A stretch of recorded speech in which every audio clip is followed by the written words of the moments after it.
Well, this is my 17th meeting with my cabinet, the first one in a second term. And obviously we've got some familiar faces, we have some new faces, we have some familiar faces in new positions. I want to welcome Jack Lew, former Chief of Staff and OMB Director, now our Secretary of the Treasury. We're thrilled to have him in that position. I want to welcome Mr. Chuck Hagel to the position of Secretary of Defense. And to all of you, I appreciate everything that you've done. Obviously, we're going to be spending some time talking about the potential impact of the sequester on all the agencies and missions across the board. It is an area of deep concern. I think everybody knows where I stand on this issue. We are going to manage it as best we can to try to minimize the impacts on American families, but it's not the right way for us to go about deficit reduction.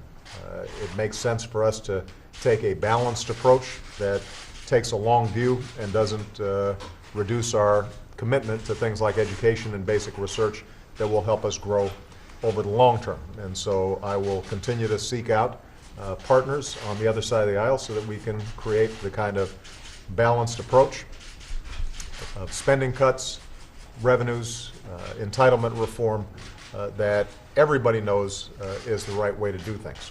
My agenda obviously is broader than just the sequester, because I laid out both in the inauguration and during the State of the Union a very robust agenda to make sure that we're doing everything we can to grow this economy. So in addition to talking about budget issues, we're also going to spend some time talking about making sure that we have comprehensive immigration reform done. And I want to again thank members of Congress who on a bipartisan basis are moving forward on that agenda.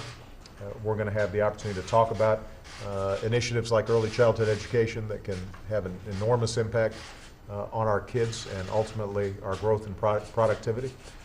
We'll have a chance to hear from Joe and other members of the cabinet about progress in reducing gun violence in this country.